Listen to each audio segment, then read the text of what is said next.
This is DTK, Dallas Tour Keepers. Thank you for joining us today. We're going to be going through a study of how we study, do word studies, Hebraic word studies, breaking down Hebraic words to not necessarily always lean so much on some of the references that are out there to strengthen our study acumen. So thank you for joining us today. So I want to start out with a scripture today. We had 2 Timothy 2:5. It says, study to show thyself yourself approved unto Elohim, a workman that needs not to be ashamed, rightly dividing the word of truth. I remember I used to always kind of struggle with that a little bit because it's talking about dividing, but it's not talking about making it two different doctrines, but to be able to break down the things that the Most High is giving you to explain it to people. Like as you see Mashiach do that often, Mashiach will teach in a parable, and you sometimes the students come forth and say, "What did you mean by that?" And then he had to break it down for them. He has to rightly divide what he's just given them, and so that's just something I wanted to share there. So what we're going to be covering today is the letters, the words, and syntax. And I'm going to try to get through it kind of quickly because I want us to have some time to actually do some activities towards the end of like the letter stringing that we want to do and how we, when we go through that. But I wanted to give you a good foundation before we get started. And again, I'm not teaching you how to speak Hebrew. I'm not going to be talking about which letter system is better than another letter system, because there's how you write the letters just means what time in history that stuff came from. So we're going to cover letters, words, and then syntax. We're going to get into some translation methods and sources, because I think it's really important for you to recognize whatever your sword looks like, whatever translation it is a translation. Unless you're fully fluent in in classical Hebrew, chances are you're reading a translation. So I want to share some things about how we got what we have on our plate when we were reading through the books, the Sephers. Then we're going to get into some word study methods, which is what I think what everybody was really asking for. That's what we're going to get into, like how we use references, how you use the etymology of words, and then what we would consider like exhaustive. Another quick script, Nehemiah 8:13. It says, and the second day were gathered together the chief of the fathers of all the people, the priests, and the Levites. I'm gonna say it that way because that's Levium. I'm always messing it up, but it's the Levites. Unto Ezra the scribe, even to understand the words of the Torah. I'm gonna want to kind of add something to that, because obviously we just talked about like making sure things are in context. So in context, this is the scribe Ezra. But look at who he was told on the second day to get gathered. It's a group of people. It's the chief of all the fathers. That would be probably like grandfathers, some great grandfathers of all the people. Most likely because we've always lived and recognized tribes, so that would most likely be the fathers of those tribes. Call forth the priests. And I noticed it's interesting that we think of the Levites as only priests, but they're called out here separately.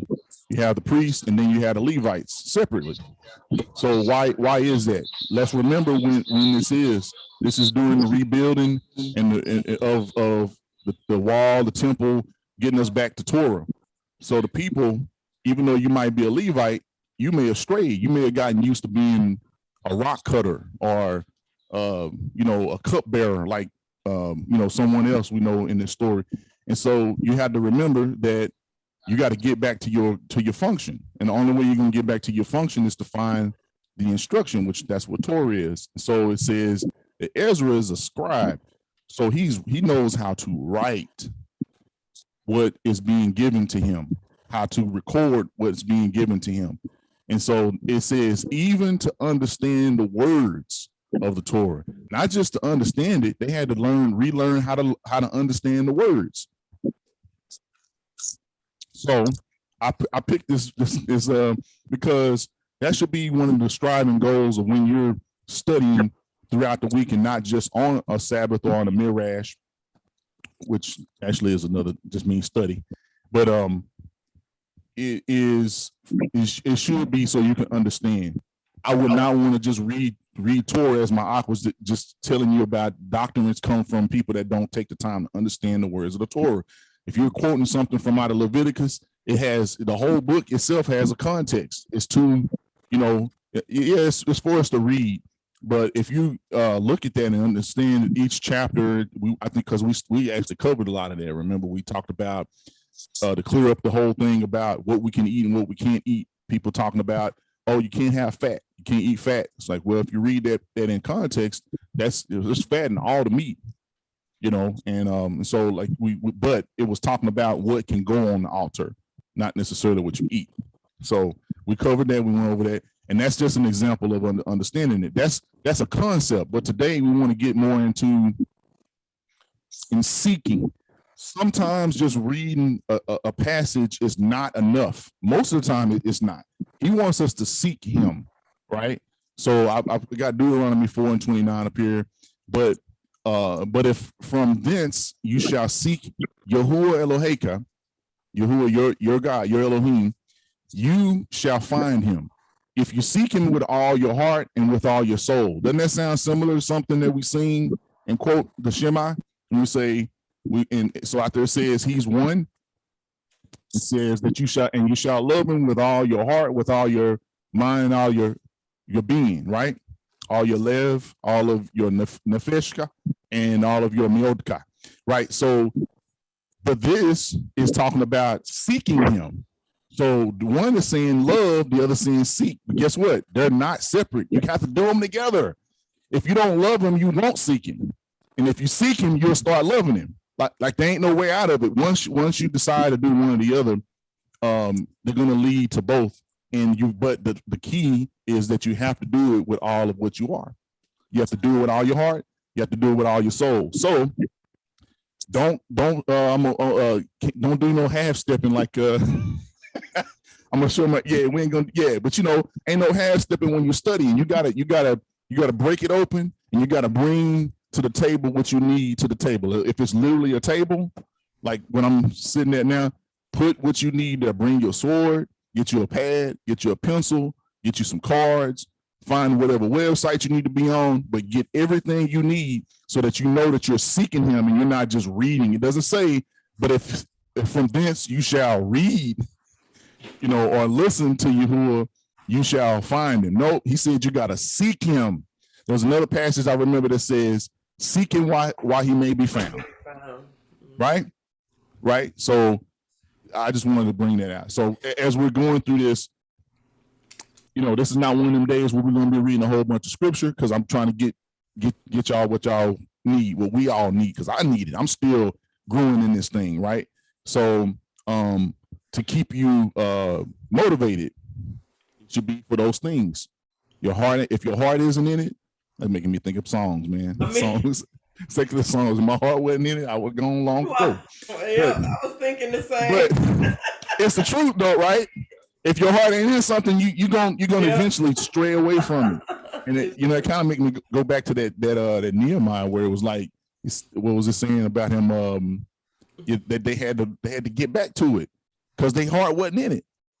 Because the captors, gave them other things to pay attention to. Just like here, if you think about it, they gave us a day off on Sunday, the first day, and our heart started not being in it because it was like, man, it's too hard to be out there in the field and be fake keeping the Shabbat. And then these people, they giving us a day off. We might as well go on and worship on that day. And then now your heart ain't in the Shabbat no more. Now your heart is on the first day, sun worshiping. So, man, anyway, but we're gonna use this to like I said, just give us a really good way of getting into this. So the first couple of parts I said I was gonna give you a foundation. We're gonna get into identifying each modern block letter. So we're talking about the modern letters, even the ones that have all of the vowel points on them. I'm not getting into the vowel points today at all. Like we're gonna stick with the the block letters as they stand, as they are, because I'm not getting into pronunciation of a word. This is more like when you study a word, what are the letters that are being used to build that word out? So we're going to identify those. Then we're going to get into learning how to extract the meaning from the pictograph versions of our letters. So you see the ox head, you know what that is for the aleph. The aleph is the ox head, right? And then the aleph is still the aleph, though. Aleph.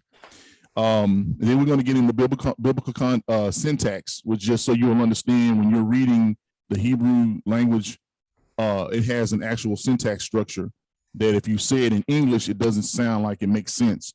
Also, right to left, obviously, you know, when you're looking at them. So I know some people that sell wares where they're putting the Hebrew letters left to right. That's not actually right. But it might look cool, but you know, like if you're doing the word the Most High, Yod Hey Vav, or Uave, if you do that backwards, that's not his name anymore. So just make sure you think about those things. But more importantly, for the sake of when you're studying, looking at some text and looking at an interlinear Bible or something like that, you're able to look on the right hand side, the English, and know you can go left to right. But on the left hand side, you need to go from right to left. And then I'm gonna share the whole thing about the verb, subject, object syntax. That's the order of how words are put out there. And then some eye-opening things, just as some like wow gotchas, is I don't know about you, but I've always kind of wondered what translation methods they use to give you your Bible. So these are some of the methods. I went and found some different sites where they're called translators. And then I got a document I'm gonna share with you also that tells the history of all the different Bibles and the branches that they come off of, because it's kind of interesting to see what methods they use to translate the Bible. So when you hear people say, man, you know, they touched our Bible, they touched our scripts, they touched our books. Well, that's yeah, we all know that. But what did they do when they touched them?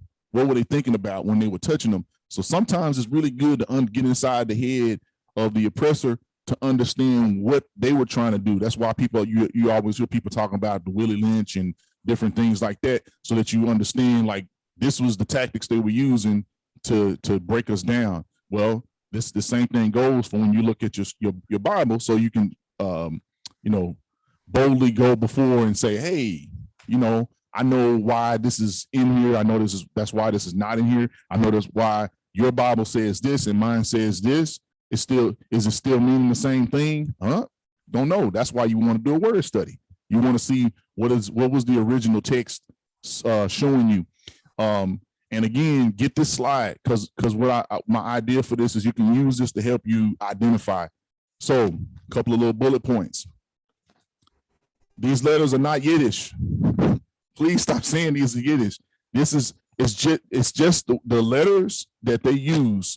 So if I saw the letter A in the Spanish language, would you say that A is Spanish, or is it just the letter A? The letter A is the letter A in Spanish. It's the letter A in French. It's the letter A in English. You see where I'm going with this? So the alphabet is just an alphabet. It's a structure of letters to form phonetic sounds, and the Yiddish is just an actual language. Really, what it is, they use in the alphabet, and really it's like Polish and German. It's a mixture of those two things.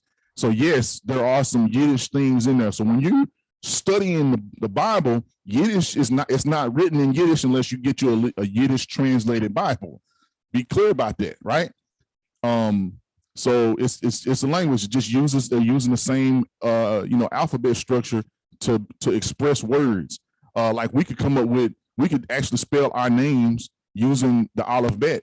That doesn't then make it Yiddish, or does it make it paleo, or whatever else you want to call it? But it's just an alphabet structure that allows for you to be able to spell out words. Like I could spell my name maybe started with a tav or a tet, for T for Tony, right? And then the noon, right? And then maybe the Y would be a yod or something like that, right? And I'm spelling it out that way.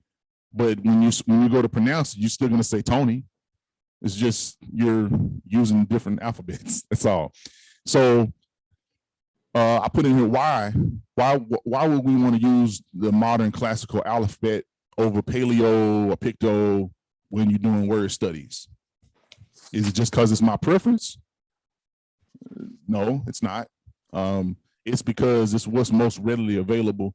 When you pull up any kind of reference, when you go to the library, when you pull up things online, what you're going to most of the time find, unless you're doing some deep digging, you're going to find the modern classical alphabet with the gashes and the quads and stuff, meaning the vowel points on there.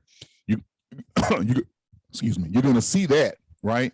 And so why would you make it tougher on yourself by trying to go find another alphabet system that won't align with any of the references that I'm going to be using? It won't align with any translators that you might find, because so use what's there, okay? And that's my idea there. So it's like if you got an interlineal Paleo Picto Bible, go for it. Don't knock yourself out. You can do that. And I'm not saying it's bad. I'm just saying for me and here it's, we use a Sefer a lot. We use I think the scriptures.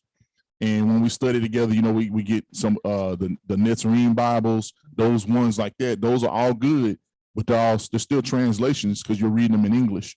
So when you go to find an interlineal Bible, the one part's going to be the English and the other is going to be Hebrew. So you may as well, and it's not going to be, modern Hebrew. Thank you, modern Hebrew letters, not Paleo. Even though I did find one, if you just really are interested in finding a Paleo interlinear Bible, I actually have one in a PDF format that I think I already shared it with y'all, but I'll reshare it if you're really wanting to avail yourself of it. It is kind of interesting how do you the rules with writing Paleo and reading Paleo, of how you can turn the letters clockwise and counterclockwise. That's interesting, but that's not what we're doing today. So this page, you want to come back to it, and what you should be able to do is hide on the right side and look over on the left, and you need to be able to identify those letters in that block form. So when you see a gimel, and you know that's what it is, right? I see some stuff in the chat. Is anybody asking questions?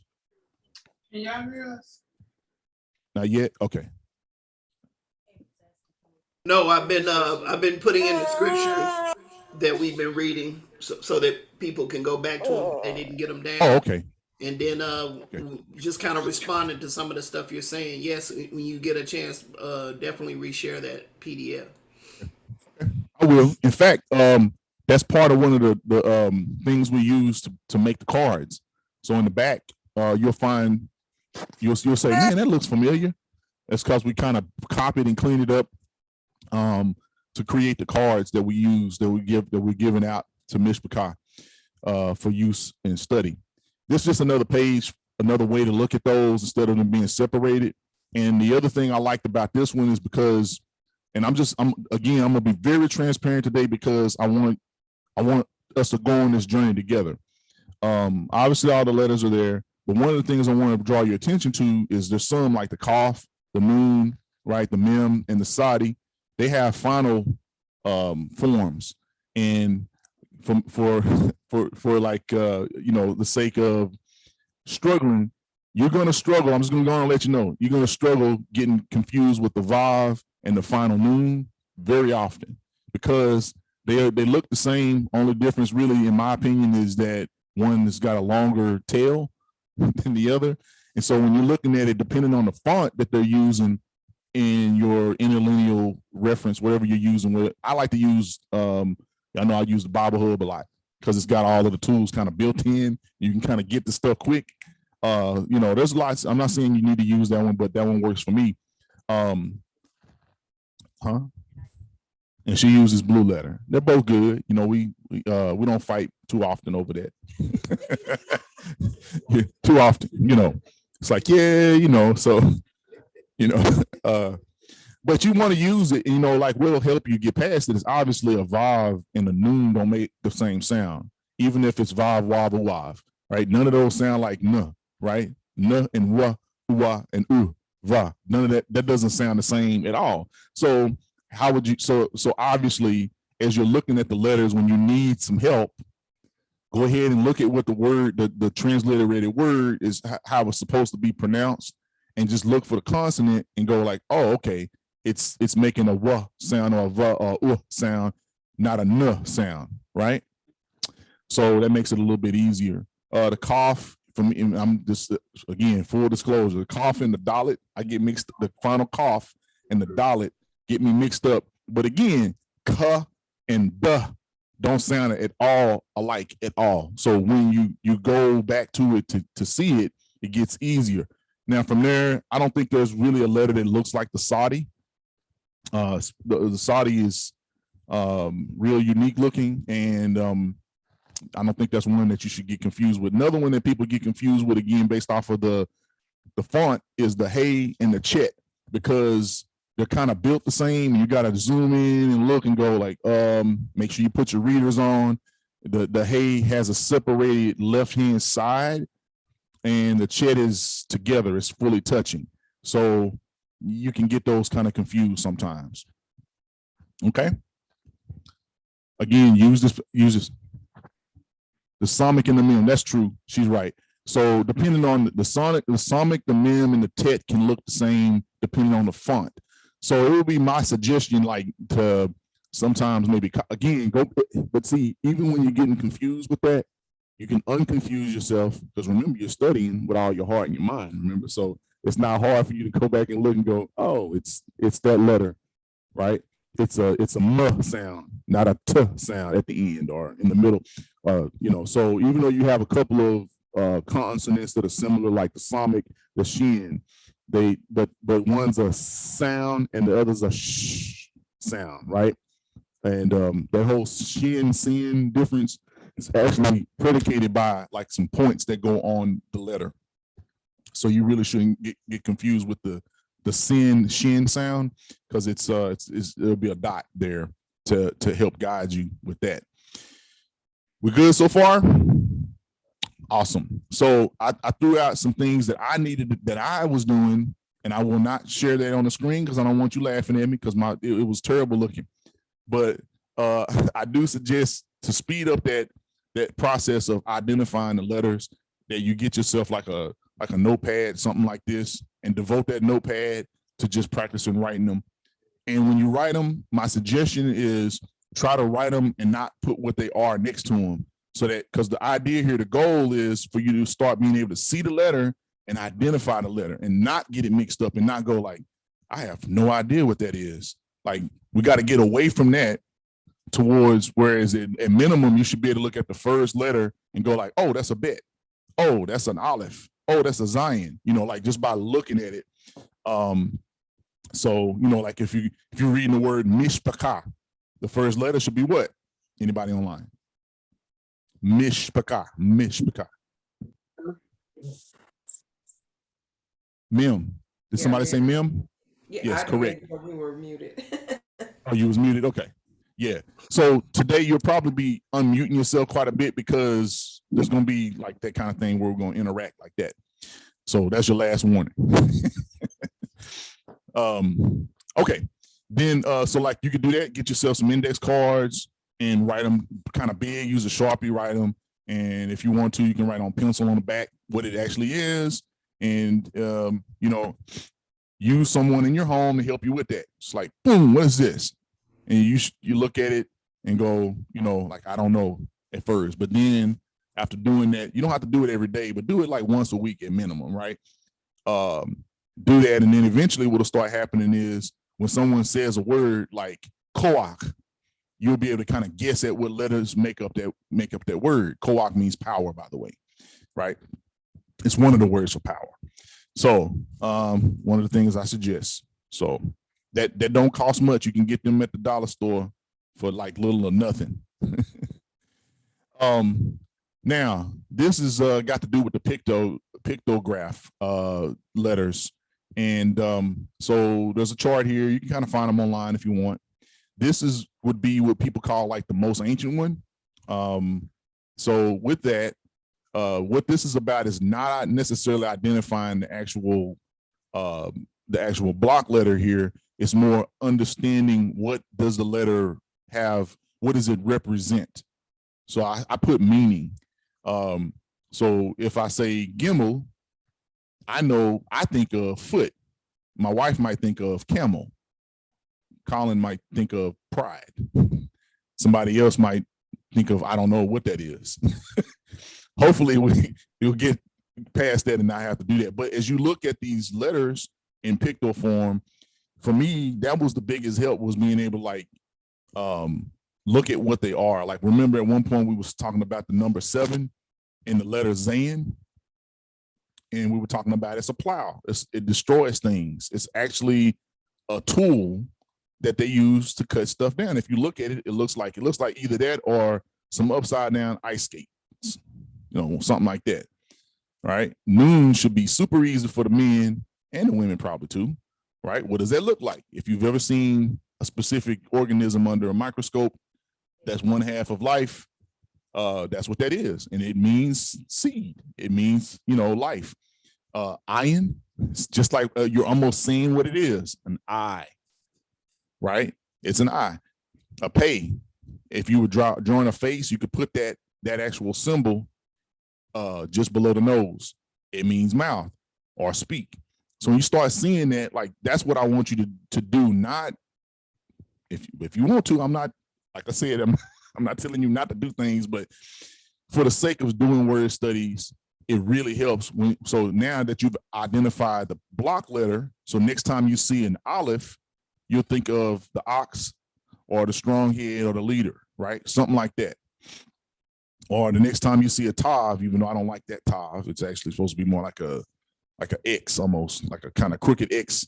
They love putting it out. So you already know where this probably came from. But when you look at them, it's like, oh, okay, cool. And sometimes you might decide, oh, Saudi and Noon are kind of similar. But when you see that's a circle instead of a dot, and you look at it, it's a man laying on his side, or like it looks like he's sunbathing or something because like his knees up or whatever. But I see it different ways. But however you see it. So when you see Saudi, you think of a man laying on his side, right? All of this is going to gear towards a really strong way of being able to start out your study.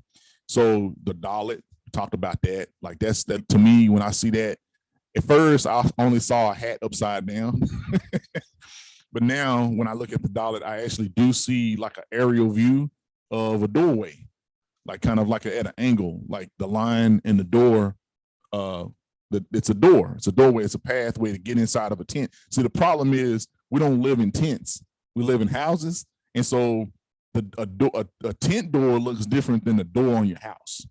Now, I was on a live one time, and they were going over this was late summer coaties, and they were going over the alphabet.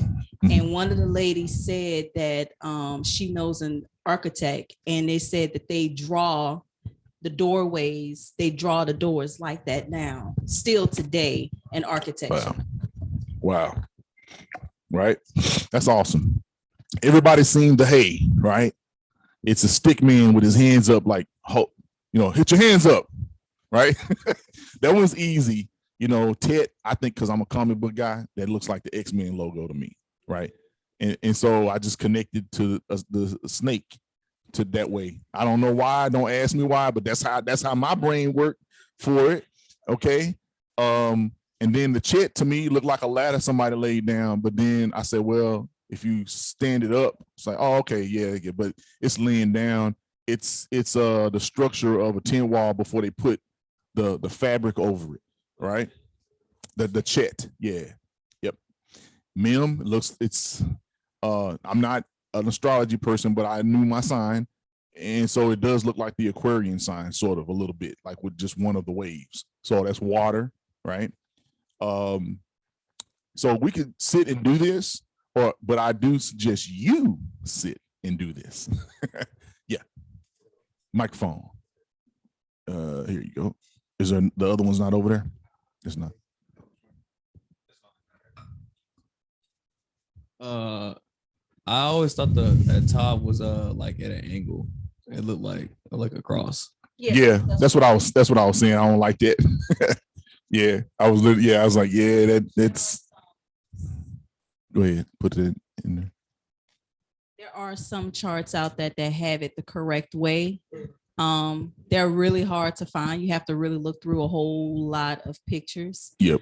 But that's one of the ones that I saved early on when I was going through this. So you have to really dig and go through them to find the one that's actually the correct way. Yep. And sometimes they'll have it like a picture out there with it by itself. You can rarely find it in where it has all of them and the tav being the correct position. Yep. Vav or Uav, it's a 10 peg, but if you ain't been Sokoting in a while, or you've been getting your tent peg from Walmart like we do, it's a hook instead, right? So, but if you think about, if you were out there and you're trying to build a tent peg, use a tent peg, like you find a good stick, real strong, and try to find something that where you can tie it around in different ways so it doesn't come loose real easy. And that Y makes a lot of sense that it would be the 10 peg. And so soon as you master some of these things, like as soon as you start using the interlinear, like it's gonna open up and you're gonna probably like get on somebody's nerves in your house. Because you're gonna be like, "Ooh, did you know that and they're gonna be like, yeah, I guess I knew that. Or did you know that does the yod look like an arm and a hand? Like he's like, well, a little bit. Like that dude he got two fingers. Or you can look at it like, he's doing like what was the Star Trek thing? He's like the doing like this. That's what I think about. Cough, I do see the hands being open. A hand, the palm being open. I see this. It's like those are the fingers in the middle, right? It's like cough. Yeah, it holds things. And then what's another one? Resh. That one took me a little while, and y'all can laugh at me, but I just put a pompadour on the dude's head. That's how I see him now. Like that's his hair on the top.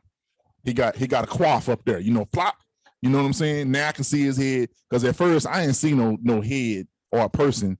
I was like, man, I had to stare at it for a while.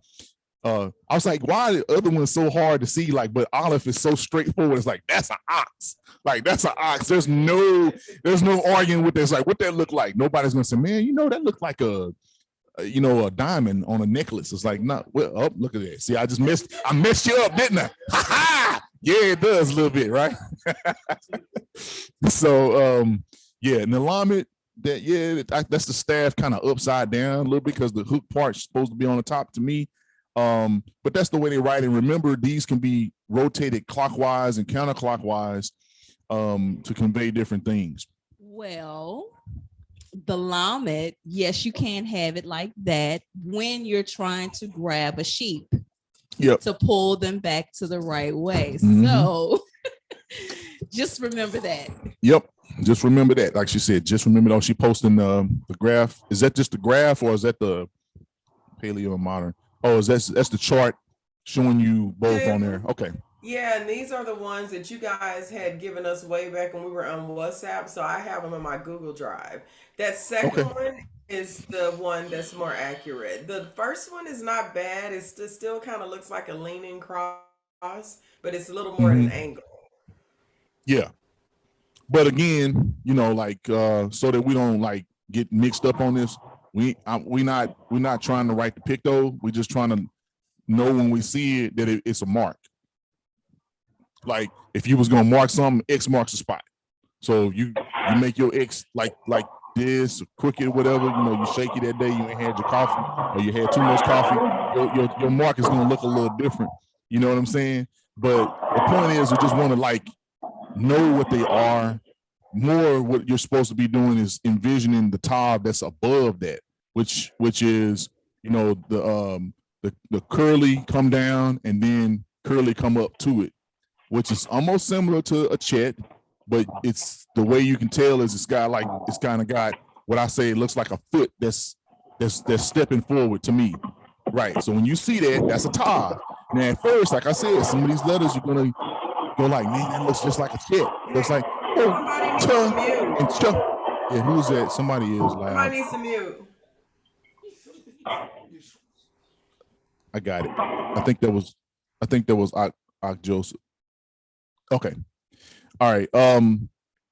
Yeah. So again, I'm not getting into it like so much of that unless I was like called to go to like a wall, an ancient wall somewhere where they actually had these written, and it was like saying, I need you to help me read this picto.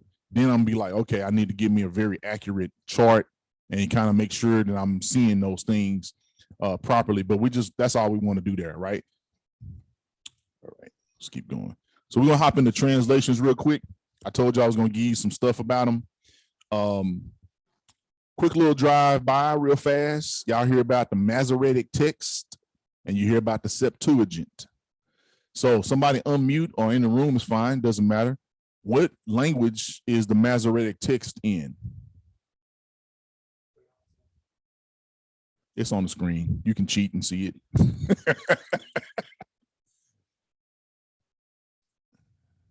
It's Hebrew. Okay. So it's in Hebrew. What language is the Septuagint in? It's in Greek. That's correct. So that's why you see it when you see LXX, any people that took math and had to do the Roman numerals. So the L is 50, the X's are 10, right? So that's 50 plus 10 plus 10. So that's 70. And that's where Septuagint means 70 ancients did this manuscript. So and when you start getting into it, like the Septuagint is older than the Masoretic, according to when they start doing the dating of the carbon thing. I don't know that I necessarily fully trust that, but I will say there's no getting away from the fact that that your Bibles are going to be based off of one of these texts, if not a mixture of both. And also there's one that I didn't put in here because I didn't want to, kind of clog up the day, but there's the Latin Vulgate, which is in Latin, and it's kind of in between the two, meaning like they took the Septuagint and translated it into Latin, and then the Masoretic text came around, and then when they started translating them into other languages like English and wherever, right, they were going to take a combination of those things to just do the translation. We ain't even really talking about what books they decided to put in there. That also comes along with that. So I'll read a little bit here. We know Masoretic text was written in Hebrew, or it's there, but it's called the Masoretic based off the people, the Masoretes, right? And it's interesting, and when you see this, it says they have a Romanized name, and look at what it is. It's Ba'aleli Ha-Masora. Kind of that Ba'al kind of bothers me a little bit, and be going honest with you, right? Because it's Ba'el. Now, what's nice is quick right here, like right next to that word Romanized is the word Ba'eli Ha-Mosara, right? And you should be able to see the block letters. See, the bet is first on the right next to the R. And then what is that next one? See if anybody knows. See, I didn't even plan on doing this, but it's the second Hebrew block letter after the word Romanized. We're going right to left. Mm-hmm. No. It's hard to see on the screen. Hey, that's the iron, right? That's the iron. There you go. All right, give my gold star or something. I don't know. I'll take real gold. Thank you. A real gold. Okay, so none of those chocolate coins. Yeah, them things are good. Some of them have bubble gum in them too. Yeah. So then that'd be Lamed and then Yod, right? And that's how you get your Ba Alel Ali or something like that. So, but it's interesting. So I just wanted you to kind of see, and I also saw that Ish word right after there. Were groups of Jewish scribe scholars who worked from around the end of the fifth century through 10th century CE, based on primarily in medieval Palestine, right? Y'all know what Palestine is, in the cities of Tiberias and Jerusalem, as well as in Iraq or in Babylon, or Babylonia, right? Babylon, the original Babylon. So do y'all think that actually was Jewish people? messing with you. Now I'm gonna go back. 5th century, 10th century. Who was in Jerusalem or Tiberius?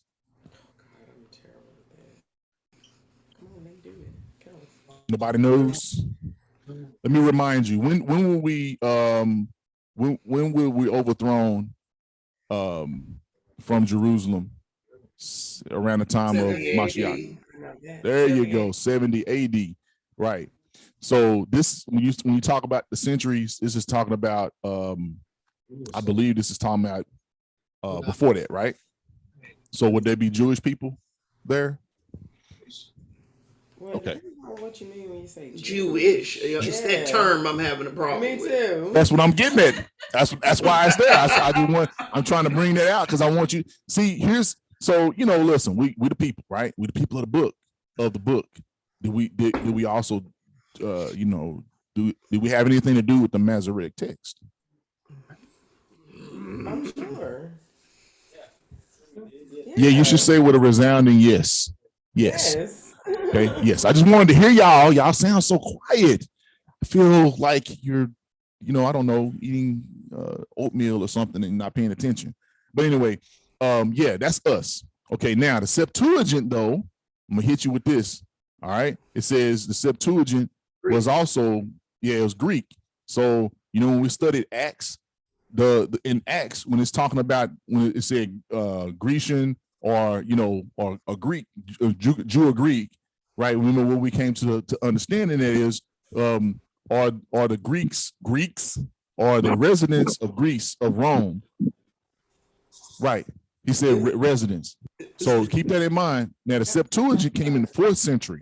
Sorry, Septuagint came in at 280 BC.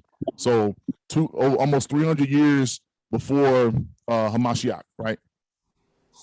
That's what this says. So you got this being translated, and then there's other things that they're bringing out as they're translating. So that's where you're getting your, what we call like the New Testament, which we like to call those the witnesses. In fact, that's what I like to call them, at least. So it says that those are Jewish scriptures were turned into Greek, to the Greek language, Koine Greek. And so they were a collection of different manuscripts, right? It says a Greek version of the Jewish scriptures redacted in the 3rd and 2nd century. What does redacted mean? It means they out. taking stuff out. They blocked Right. it out. Right. So it's a Greek version of the Jewish scriptures. So let me just help you out. That should let you know is that the book had been getting written before the Masoretic text, before the Septuagint. Those are just collections. So our Mishpachah needs to remember that the Greeks ruled over us before the Romans did. Correct. So it was adopted. And it's interesting how it says adopted by Greek-speaking Christians. Replace Christians with Mashiach, those that follow Hamashiach, the Netzari, right? So this over on the left-hand side is just kind of giving you like a tree of things, right? Like at the top here, it's talking about like Enoch and his lost books. Well, why would they be lost? I mean, someone had them, and then those books get handed down or access to, and you have different groups of people translating them and interpreting them.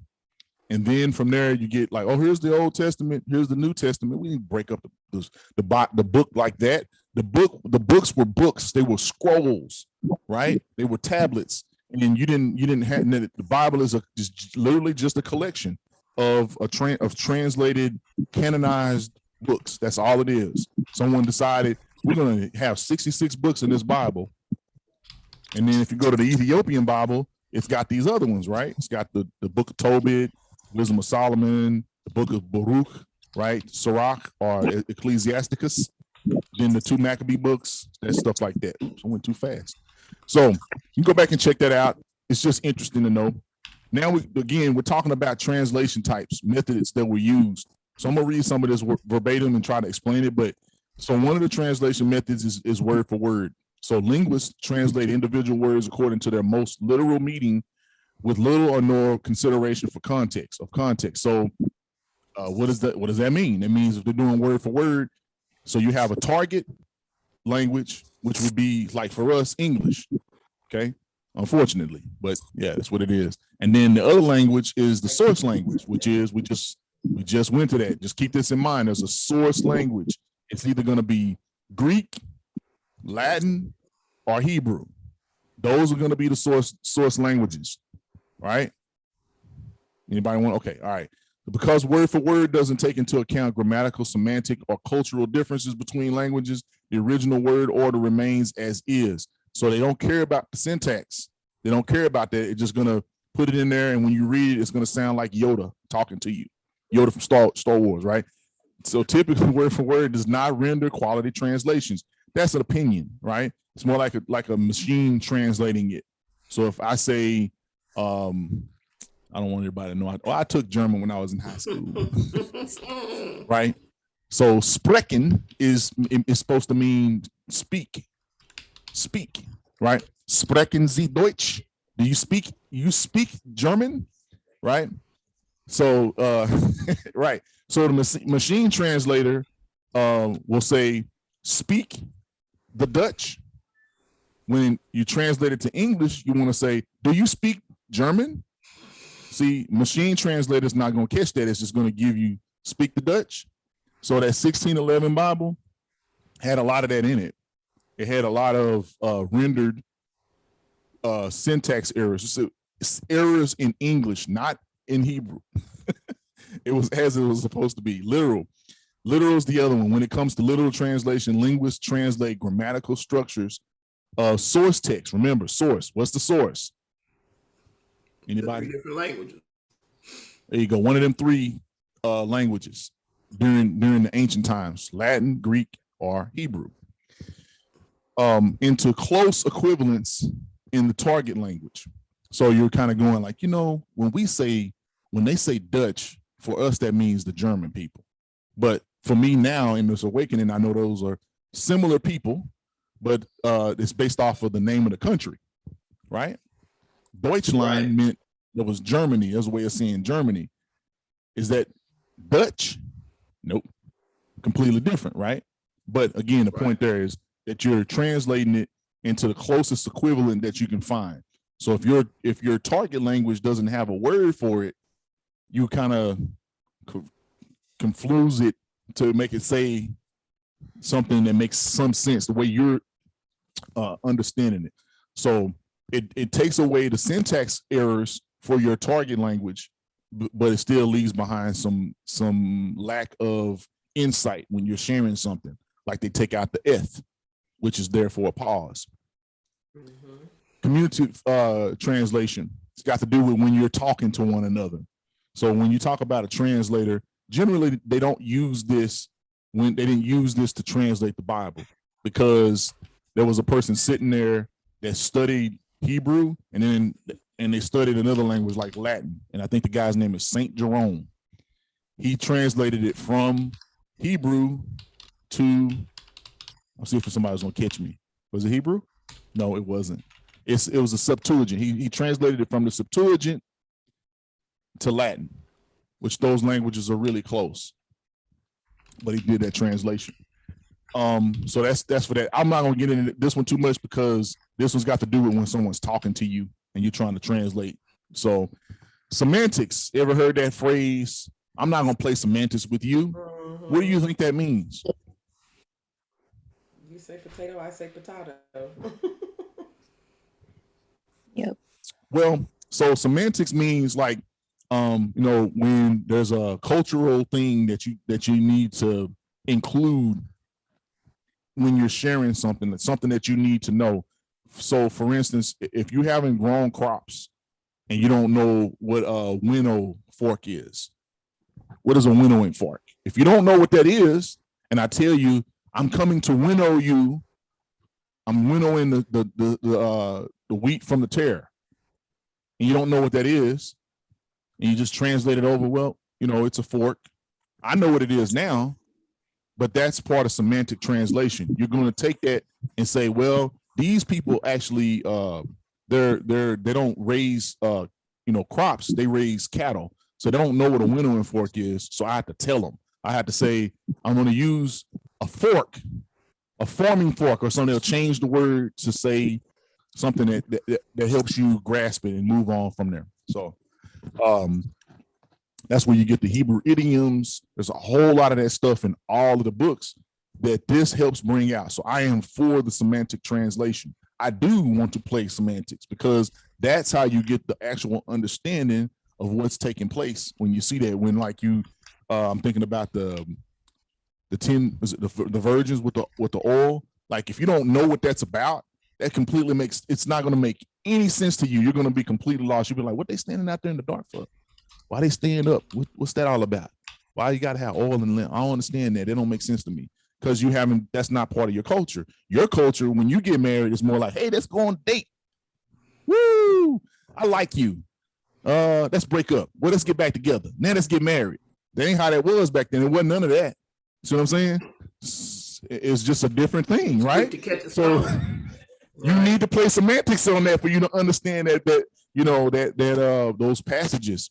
And that's all throughout all of the books, the witnesses, the songs, the Tanakh, all of those things require for you to understand some semantics, especially Leviticus. Right? If you don't know what the Levitical priesthood was about, when you read Leviticus, it's gonna kind of confuse you because you don't understand the semantics of it all. And this one scared me. Not like I'm afraid of it, but I know now that this is in some of the stuff. That listen to some of the verbiage that they're using when they describe this type of translation method. Adaptation uses modification.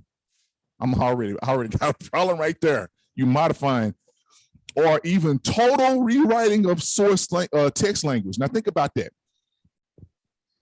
We're not talking about the target language. We're talking about the source language. So let's say you know how to speak Hebrew. You know how to read it. You're reading it and you're going like, they ain't going to catch that. They ain't going to understand that. Let me change that now, right now, before I translate it to the other target language. So just check that out. Total rewriting of source text language to find equivalents in the target language. So you're going in reverse. Instead of the person saying something in Hebrew, saying Boker Tov, Mashiachim, right? Whatever you want to say there, or Shabbat Shalom, Mishpachah, Barakatab Yahuwah, whatever that is, right? Most but if you don't, right, someone comes around and says, well, they're not going to get that part about the Tov thing or the Yom. They don't understand what that really means. So let's just say morning instead. Right? Well, what does that mean in your language? Well, in my language, it's kind of like, it means when the sun kind of come up, but I'm mourning also over something. See what I'm getting at? That's messed up.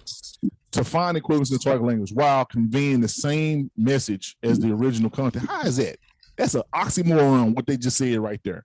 They said conveying the same message. It's the same now because you made the target language say something like that, often rendered as, and they made up a word right here, but I hate it. Look at this, transcreation. They refer to it as transcreation. So what does that mean? Changing and creating at the same time. Changing it, yeah. Woo! So I won't read. Well, I can read the rest. But specialized linguists can assist when presenting messaging or ideas in ways totally different from the source content of the intended public. I don't want nobody interpreting what Moshe wrote for me. What Enoch left for me, I want to hear what Enoch had to say. What through Yahuwah? What did Yahuwah say? Thus said Yahuwah. What did he say? I don't want just, well, they're not gonna understand what watchers mean. So let's put angels in there instead. See what I'm getting at? Well, I don't want to offend these people because they're Christians. So let's put Christians here. Let's put church here instead of assembly. Let's do that. That's transcreation. That's changing the source to say something else. So terrible. It's got me so angry. And now we're going to get to have some fun. All right. This is where I need it. If you want to be part, and this is where I'm expecting us to talk and get into some questionings and stuff like that, because we're going to hop right into it. So if you ain't been paying attention, you're going to be lost. if you have been paying attention, you're getting excited right now. So we're going to start out without Strong's references, because Strong's references are a crutch. If you click on these Strong references, it's going to say, well, like for instance, in this passage, I won't tell you where it's from. Some of you may know exactly where it's from. I chose something that was a little not so easy for you to know, because if you did, like if I chose like Psalms 23, everybody would be like, oh, I know what that word is, right? So I'm not going to tell you where this is from, but I will say there's some words that you should already know, like the sons is bene, right? The sons are ben or bene, benah, right? So that's there. If you click on the 1121, it's going to tell you, hey, it means sons. It means, the offspring of someone. It's going to tell you that. Well, that's no fun. How do you know that's what that means? Unless you take the letters, right? Bet, noon, yod, and look it up. So what we're going to do is I'm going to read this, and remember the syntax is correct in Hebrew, but it's going to sound like, I'm going to sound like Yoda when I'm reading this. That you may teach the sons of Israel all blank. There's the letters above it, and I'm not hiding them yet, because I'm not going to unhide them yet, because I want us to take a look at those letters. And I'm going to give you the letters on the next slide, so you don't have to try to see them. I know they're small. Blank, which blank, because we're going to do two words. Yahweh to them by the hand of Moshe or Moses. Okay. So before I go to the next slide, or as I go to the next slide, these are the letters that are there. I'm going to start it out and give you a hint on this word. A lot of words, many words are combined with the word to say the, however you want to pronounce that, in front of a word. That's what this first word is. So the hey is not actually part of the root word. It's the part. When you say, so is there a difference between saying Mashiach and saying ha Mashiach? Is there a difference between saying Satan and saying ha Satan? Right? So the ha, that's what the ha is there. So that hey, it just means the, so it means the something.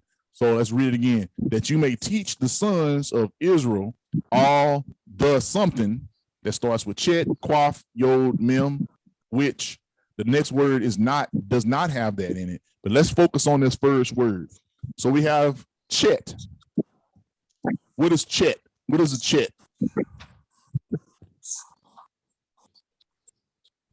You can go all the way back to the slide with the pictures. I can. It's the tent Hey, wall. ain't that like a wall? Like There a you gate go. to Let me tell you something, man. Ladder. I love you, Art. I love you, man. I'm gonna buy you something. I don't know what it is. It might not be much, but I'm gonna buy you something. I'm gonna get you something, man. You were paying attention. Yes, it's the wall. Get You're him a doing it the way I banana want you to. The next one was the cloth. You don't know what the cloth is? Banana pudding? I got you, Art. I got you. I know which one you want too. So chet is the wall. Quaff is what? Quaff is the Q. The quaff is that like the sun at the horizon, which I still don't see that. But I kind of see it. That's what it is. It's the sun on the horizon. Yeah. Because it could be coming up or going down. Remember when we studied Abel's brother Cain is spelled with the quaff, and his name literally means the uncertain sun, right? Whether is his sun rising or is it setting. And that was beautiful that that's kind of messed up when you name your son that. It's like, I don't know what you're gonna be. You got a decision to make, but I don't know what you're gonna be. He was named that. So you got wall, sun on the horizon, and then what's yod? Everybody should know what the yod is. That's the tent peg. Isn't it? No. Oh, Right. that's in the arm. Sorry. Ten pig is the vav, Yeah, that's it's the arm. The yod is the arm. right? The arm.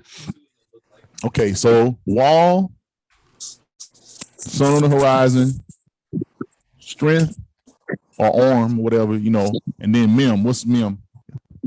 Water. Now I'm gonna say something. Anybody in Mishpachah that done been over at my house and had to use the bathroom, You better know what this is because it's in my bathroom. Ah,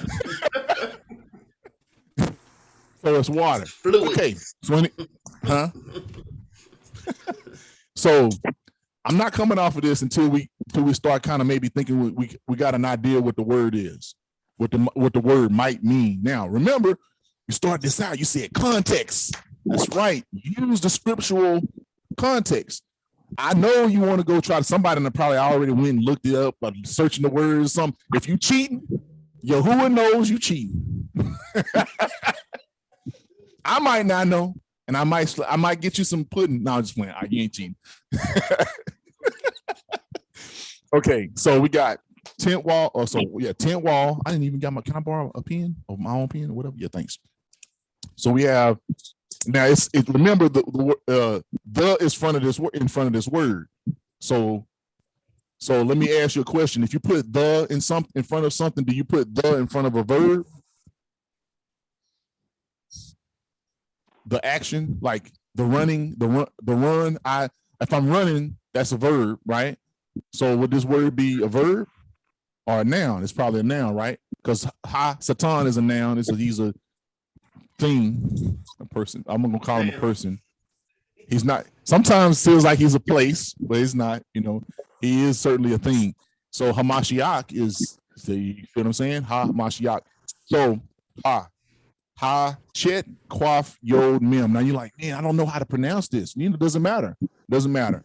Because what we're after is some sort of understanding of what this word might be in place of what is here. So let's read it again and see if you got to be thinking. This is where you use your mind and your heart. Do you want to know, right, what the sons of Yasharal are supposed to be teaching according to what Moshe said? I know I want to know, right? If I said this, your life depends on figuring out what this word is, everybody gonna start digging in now. So what do you think it might be? You got a mic? You want a mic? You got a question? Okay, go for it. Mm-hmm. So what's the little accents on the bottom of the letters? Those are vowel points. Those help you pronounce the word. That's it. It's not a comma, none of that. In fact, punctuation is actually most of the time when you see eth, you see the aleph tav and it says eth, that's a pause, right? And you see the eth, it's right there. It's actually the 1, 2, 3, 4, fifth word, right? To teach that, right? That is what I'm sorry, that you may teach eth, pause, right?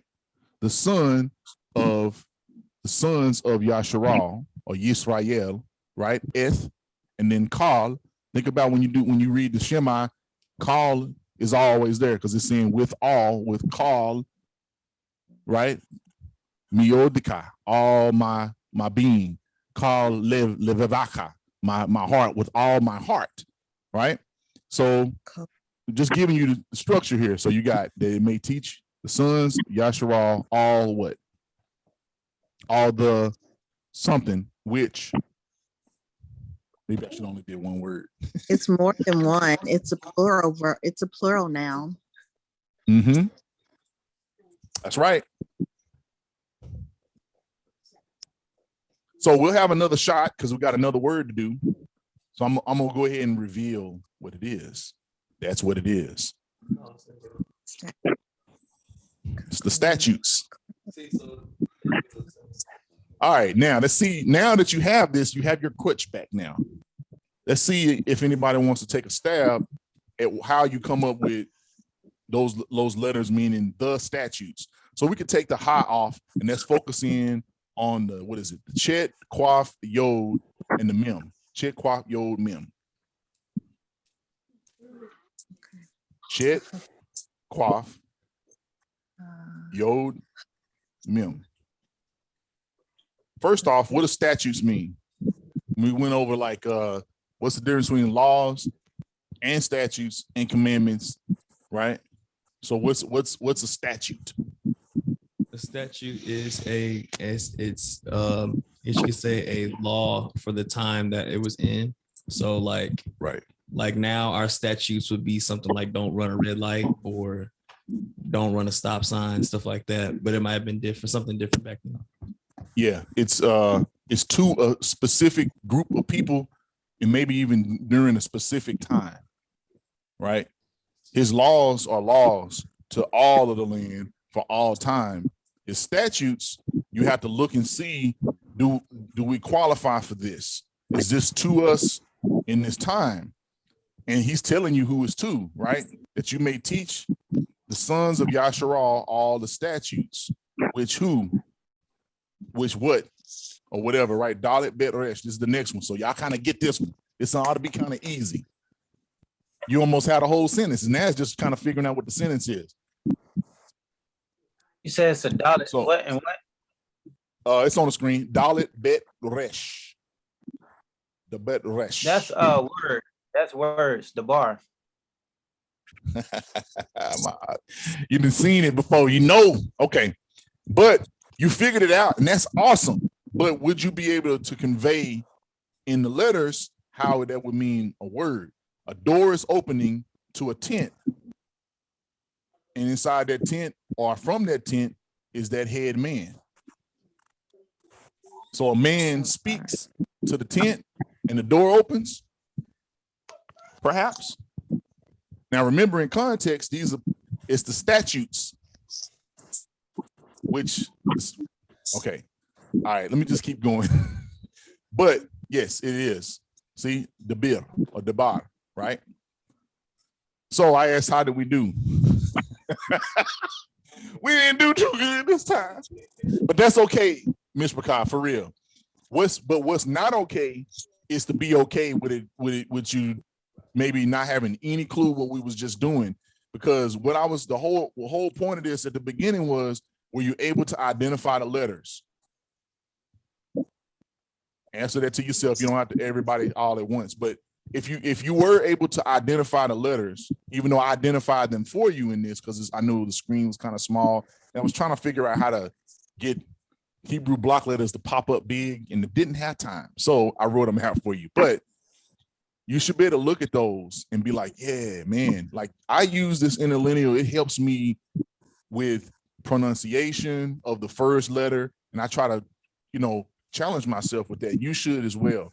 So these words that you're learning, there's nothing wrong with speaking what I'm gonna call like Hinglish. Speak some Hinglish, man. Replace your words with some Hebrew words every now and then. Replace your debar, right? Every so often, as often as you can, until you can replace it call. Look at that. Until you can replace it call. All right, right. Till your lev is in that thing, right, Miss Bibical? You're not gonna get this by osmosis. I'm just gonna, I'm gonna break that to you. You're not gonna lay down one day unless it's when he's restoring the language to everybody. And it's debatable whether or not it's going to actually be exactly this language, or if it's going to be something like there's letters that we're missing and ones that somebody threw in there that wasn't never there that we put in there. So I can say I need a, so I'm gonna put a quaff in there. What if quaff ain't supposed to be in there? And we've been saying Kodesh wrong all this time. Who knows, right?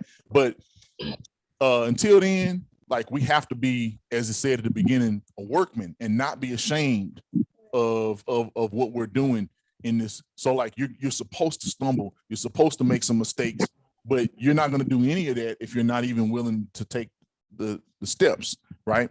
Go ahead, Gina. Yes, Miss Bibical some of this kind of approach it like this. We use in our environment or in our communities, we use slang terminology all the time. We have done so throughout the generations. We used to call each other blood. We used to call our grandmas Ema or Big Mama or Medea. Those things, and not realizing that all those things have a root in the original language. So take the words as I was saying, in every week or every month or so, incorporate one of your original root words into your daily speech, or at least your daily conversation amongst your Mishpachah. And while we are speaking to one another, if you do not know the word that is being spoken to you, just ask the person that said it to you.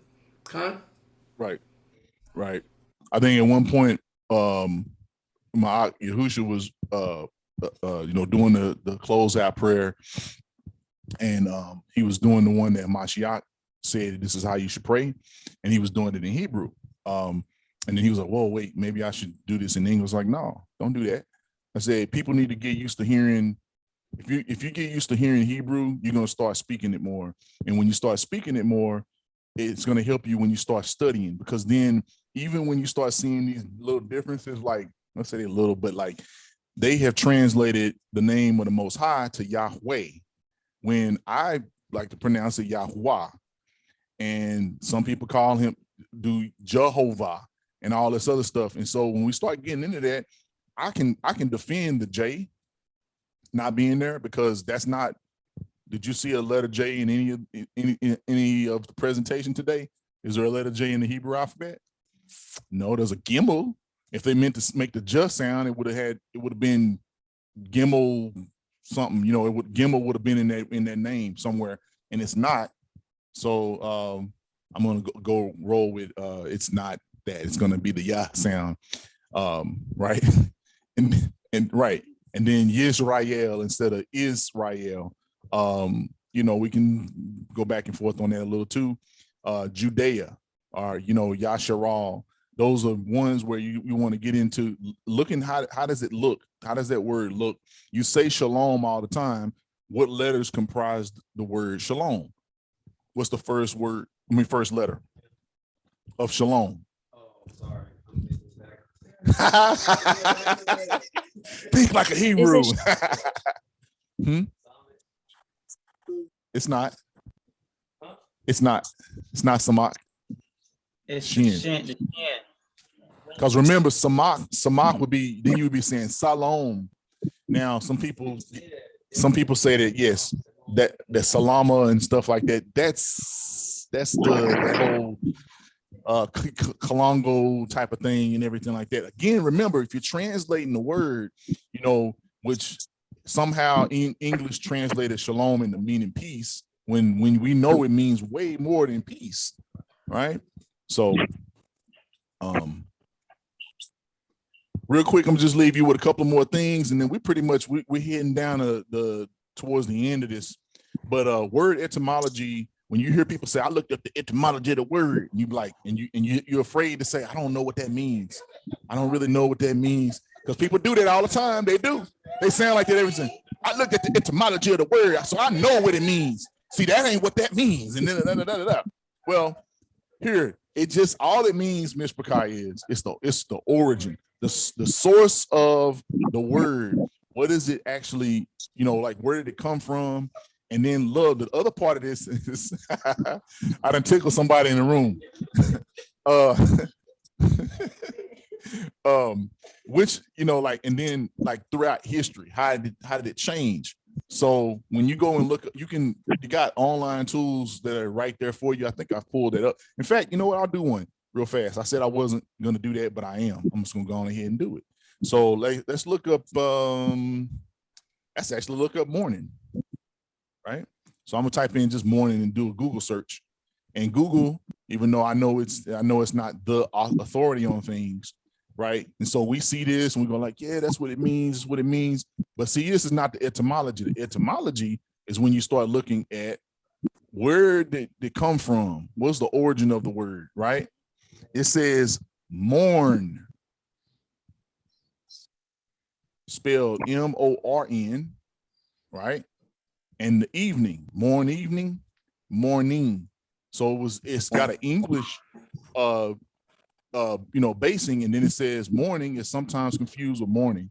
I know why they put that in there, because they listen to me all the time. Yeah, exactly. But that's one. I mean, look, it was the one we were looking up the other night. You remember? Meet. That's right. So we're gonna go. We're meeting right now, right, y'all? We're meeting. We're in a meet. I think I searched meeting. Right? Yeah, we did meeting. There we go.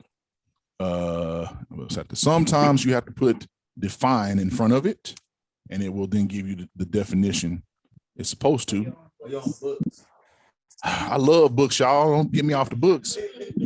So meeting, Anybody want to take a stab at what you think the word meeting? No one probably don't know. That's fine, you know, but this is going to help you when you start diving in. It's interesting that they're using this Christian church, a gathering of people, especially Quakers, especially Quakers. Who's a Quaker these days? I mean, anyway, so you start going down through it. The root of meeting would be meet, right? And then boom, look at this. It's a dramatic word. Metan, then it goes from being dramatic to being Old English, which is when you read the 1611 Bible, the one that has the V's, it says heaven in the beginning. God created the heaven and the earth, stuff like that. That's Old English because it's connected to Dutch and how they speak. But here's like an actual etymology, somewhat. You didn't do an exhaustive etymology, but the word meat comes from the word moot. And we use that word in the English language for something else. That point is moot. What does that mean? I mean, it's doesn't matter, right? So yeah. Oh, you know what? I bet they can't see this. I am so sorry, Ms. Bibical. I got this share probably pointing at just the screen or something. I don't know. Can y'all see this? Yes. Yeah. Okay. Sorry, I wasn't sure if y'all could see what I was looking at. So this is like a very cursory etymology. I also like to sometimes come down here and look at the usage of the word. How many times is it mentioned in literal literary works like poems, newspaper articles, whatever, right? And so it starts in the 1800s, which we know this word probably goes back before that, but they're giving you the usage. And interestingly enough, it's not even being used the most these days. It was being used way more during this time. This is stuff you can click on and look at. It's pretty interesting. If you ever want to get into it, tells you like you can kind of look during to see what books were being used, where they were putting it in there, and it gives you examples of the actual books that use the word meeting or call and reference the word meeting or whatever word you're looking at. So you're probably going like, man, it ain't that serious for me. Well, sorry, I called it. Guess what? It is that important to me. It is that serious to me, because if I want to get a deeper understanding of the scriptures and someone targeted a word like, say, church, where when you look at it in the Greek, was that it's ecclesia, I think. Oh, that's church. So when we look at ecclesia, yeah. So you have ecclesia, which is not an English word. So if I go do the etymology of church, we already know, we've seen that. If you're in the awakening, you know, circe, right? It is. So yeah, exactly. So it's like a circus, but they put church in there. Why would they do that? I know why. Because they already called those buildings and meeting places a church. They called it that. So when they started translating the book, they said, well, ecclesia means an assembly of people. Well, technically that's what this is. But in context, when he says that I died for the assembly, right? He says upon this, when he talked to Peter, Kepha, he said, upon this rock, I will build my ecclesia. And if you're saying that means church, that's a completely different meaning than saying upon what you just understood about me, I'm going to build my assembly and the gates of Hades won't prevail against it. And then he dies for the assembly, actually. So beautiful. But I already answered that question. Why would you want to use etymology doing a word study? Because you need to understand, is the word you're looking up, are you going in the wrong direction? Do you want to look up church or do you want to look up assembly? So you need to use the etymology. Etymology, drive you in that direction, because you would go, well, the word is ecclesia, but it's translated as church. Let me go look at the etymology of church. You look up church, you go like, well, that doesn't. I don't think that fits. What are some other? Oh, assembly. And then you do the etymology of that. See if that's a word. Maybe that's not a good word to use either. I don't know. I haven't done the etymology of assembly. All right, I think you're going to be up to bat here in a second. But so there was a word that we did in the past, and we did the word, I believe it was Nava, prepare. That's okay. We're going to do this as an assembly, and this is the last thing, by the way, and then we're done. So these were like the first cards that we was distributing in the assembly. It's digital copies of these still out there. We're not making these no more. We'll make the other ones. but not these. No, I know they was printing them out and letting them cut them Do you at the want me to store and drop the stuff. file in the chat? What these are? No, we No, don't not need that. this. I actually copied this from the slide that Lee put in earlier this week. This is Okay. actually from that. All I did was just kind of change the color in the background so to fit the lesson slide. So Navi is the word for prepare. So why is hay first though? Oh, I don't even have the noon in here. Oh, bye. Okay. I must didn't put the noon. So this is wrong. This is the wrong letter. Let me delete that. It's noon. And it looks like, let me see, life rake is sketches. That doesn't sound like noon. It's more like hay. Over here, that's the one to see. So just so y'all know, your Ak was up late last night. And this is what happens when you say, I'm done, I'm gonna go to bed. Yeah, I was a victim of my own doing. I deleted the wrong hay, man. Golly, I'm not doing a good job today. I got that. I just did control Z to undo. So I need to delete the other one. But okay, so let's pull up a noon. Do you have noon anywhere? Okay. Noon should say, if you have your cards, it'll say the number 50. It start with fish. And then there's things under fish, but then after that it's to sprout, which we know, right? Potential. And then to reverse, to take in, to shine. Okay. So this should be noon. I just hate having that sit there. I don't have OCD or anything, but man, having hay right there and that's messing with me. I'll fix this before I I'm gonna resave it so you'll have access to the drive. This is already saved there. Yeah, I got this one now, but it's cool. Sure, if y'all want to look on the camera, that is the noon that we're talking about. Okay. All right, there you go. All right, so but I'm talking about, so how many letters, consonant letters are in this word? 2. Is it just 2? Is it 3, 4, 5, 6, 7? How many? 2. 3. I'm counting. 2, 3, 2 going once, twice. Is that your final answer? 2, 3. Can I get 3? Is it 4? Can I get a 4, 5? Anybody? Okay, 3 is the correct answer. Yes, it is 3 letters. 3. It is noon, right? Followed by the vav or uav, followed by the hey. All right. So when we studied this before already, right? So you can't find your notes. So you stuck without your notes. You can't bake a cake again. You got the recipe. Your recipe is up there in the head, baby. This is interactive. This is when you're supposed to be asking questions.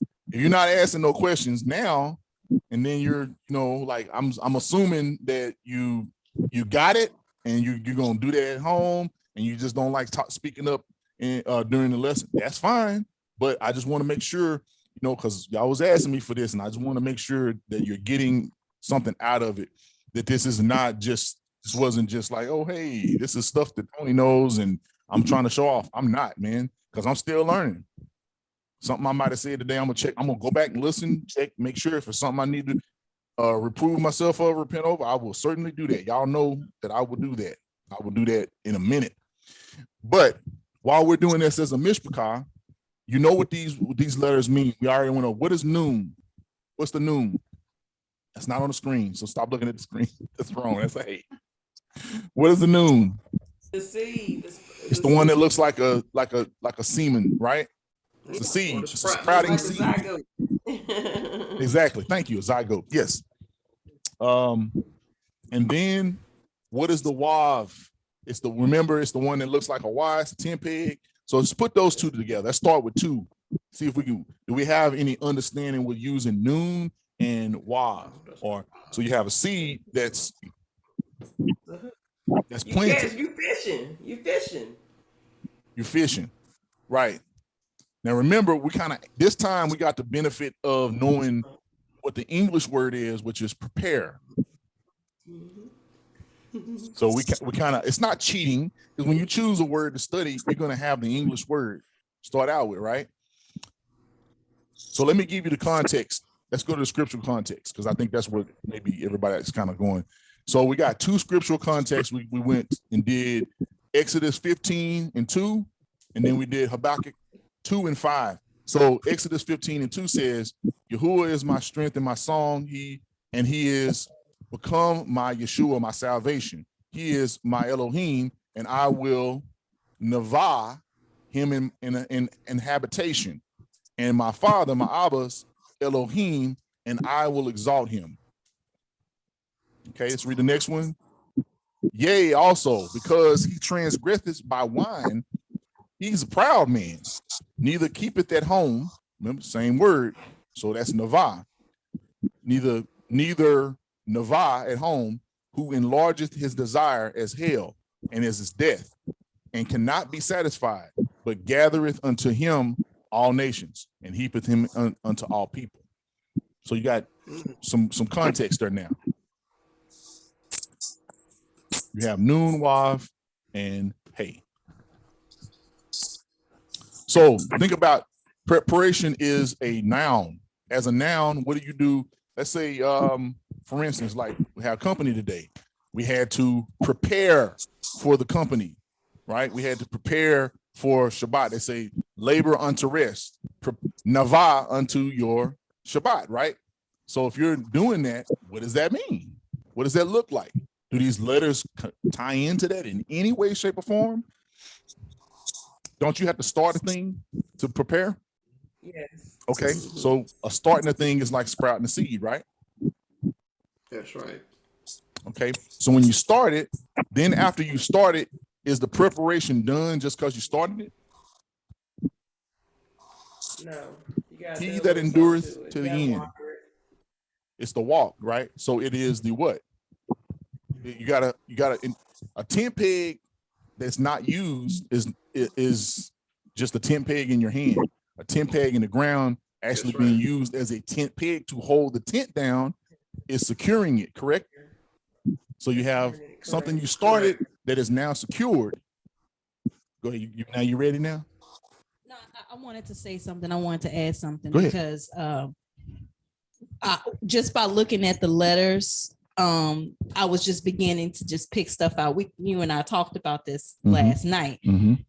So if you get a word that you want to just study, because we're talking about the string method and how you tie in and how do you use these cards that have all of these different words on it that can help you get a picture of what the word actually means. It's hard to do that without the scriptural reference, because when he gave me this, when he finally read the scriptural reference, I ended up changing one of the meanings that I had for one of the letters.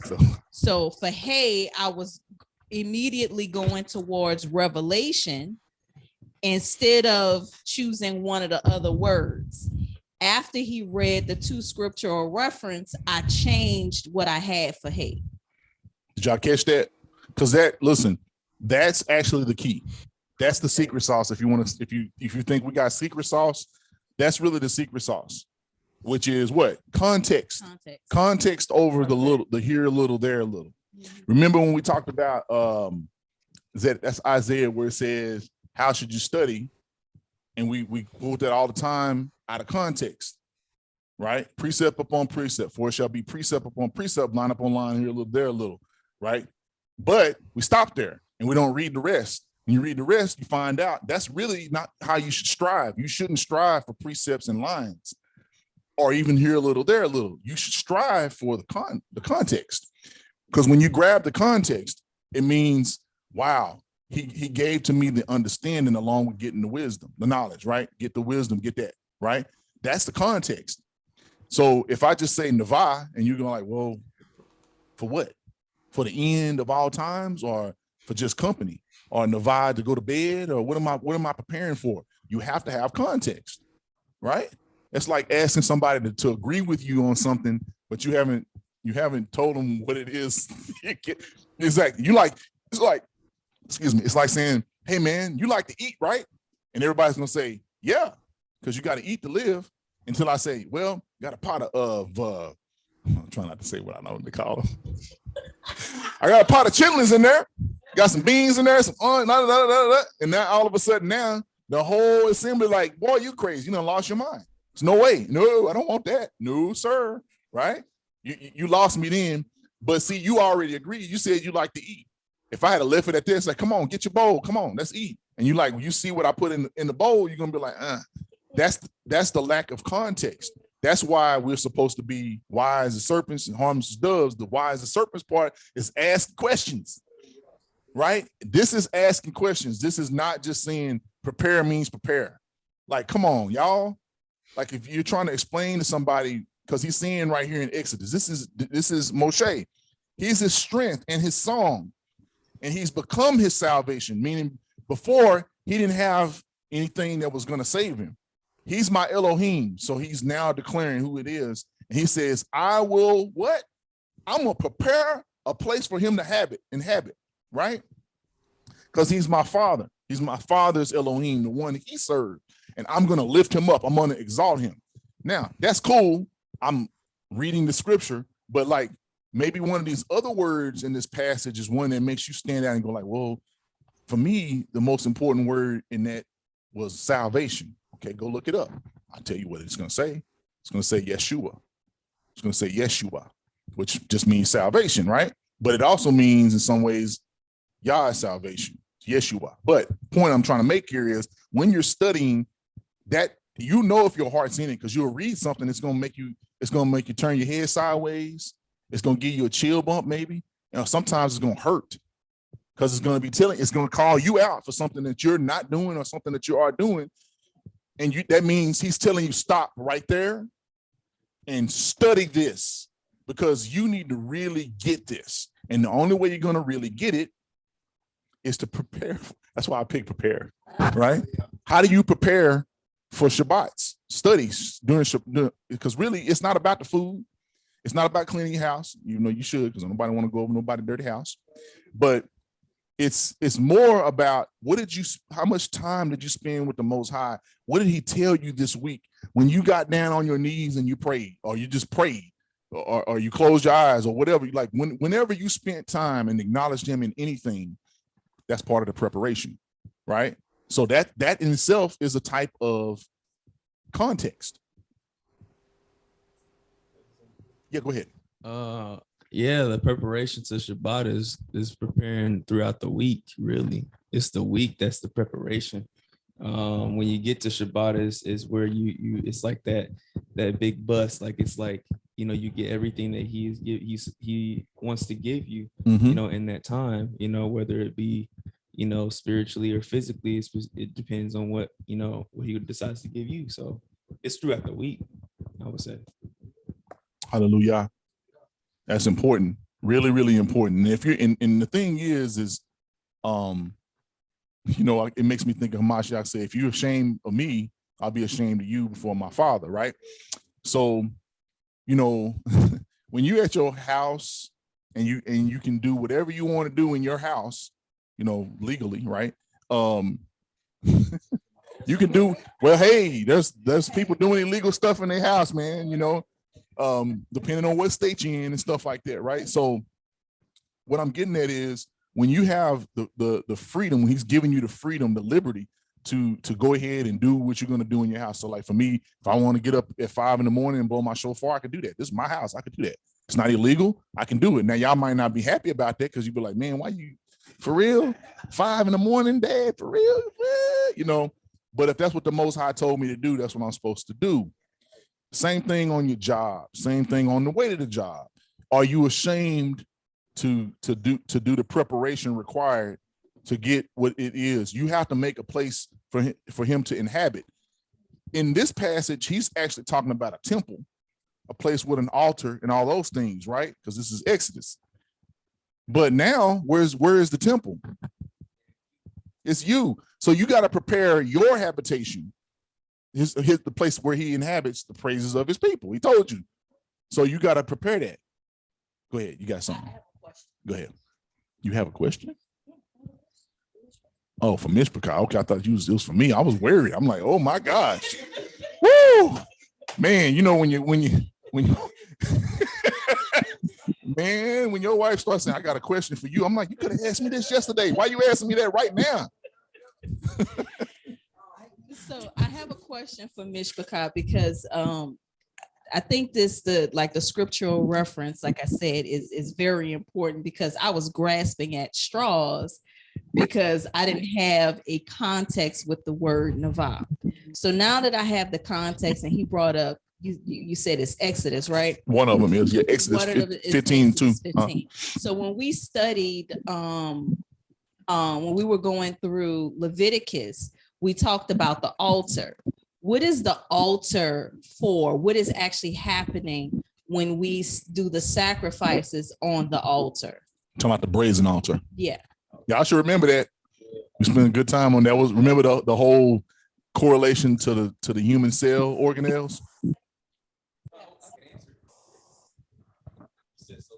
So the burning off. Yeah. Okay.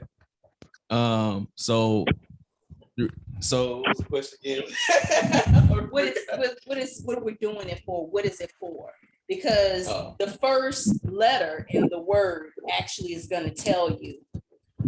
That's going to be the first thing that you should be choosing. I mean, repentance, sin, because that offering that's on that. So let me walk you back a little bit, because I think the way she asked it was a little too broad. So what she's talking about is the actual act of what takes place at the altar, the whole act from what do you do first, not as a priest in this. So remove yourself as a priest. You're bringing something, right? So starting right then, you chose this sheep, this goat, a bull, right? You chose it. Here it is. Now, what happens from there until the sacrifice is done?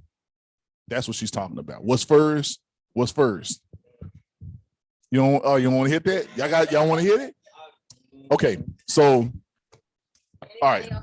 Yeah, anybody online want to hit that? Because come on now. Don't overthink it. It's not hard. You're gonna slaughter it? Bingo. She said slaughter it. Yes. Okay, what do you have to do to slaughter something? Slit his throat. Come on, that's what I'm saying. Stop being so like, oh my God, blood. It's like you're saved by blood. You're washed in blood. Like, right? He's shed blood. Right? So yeah, now you can go ahead. And it's beautiful that it is, because, well, it's kind of sad at the same time, because that animal is innocent. It's an innocent animal, dying for the sins of the people. Okay. And keep going. Okay. Keep going. No. All right. There's more to go with it too. Here's the thing. So if y'all remember, those offerings aren't first. The actual first offerings are the ones that are. It's the one where you bring the grain first, and that's always burning, right? So as now put your your Levitical priest shoes on. All right, what's got to happen for you to make sure that that's happening? Remember what we're studying, what we're talking about, the word we're talking about.